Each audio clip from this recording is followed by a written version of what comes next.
Tumeamua kukuza talanta ya vijana na kuwasaidia kuwa keep busy ili waweze kujiepusha na mambo ya mihadarati na tuweze pia kuwasaidia kwa talent zao. Tutakuwa na ingine mwaka ujao ambao itakuwa ni bottom up kama ile tulikuwa nayo ya football ya kutoka kule kwa world levels. Mimi nahimiza vijana wasilalishe talanta zao, waweze kukuza kwa njia yoyote ile wataweza.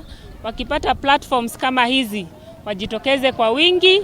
Uhoro wa mathako hari andu ethi ni ukoragwo giteithia muno mbere ni undu wa uria meingiriirie ndawa cia kurebia naki ni tukenaga muno andu ethi tari tuma more than makiria andu 1000 ni makwiyumiritie andu ethi ni twacokia ngatho ni undu wa county ya Laikipia gukorwo igithamini mathako ta maya.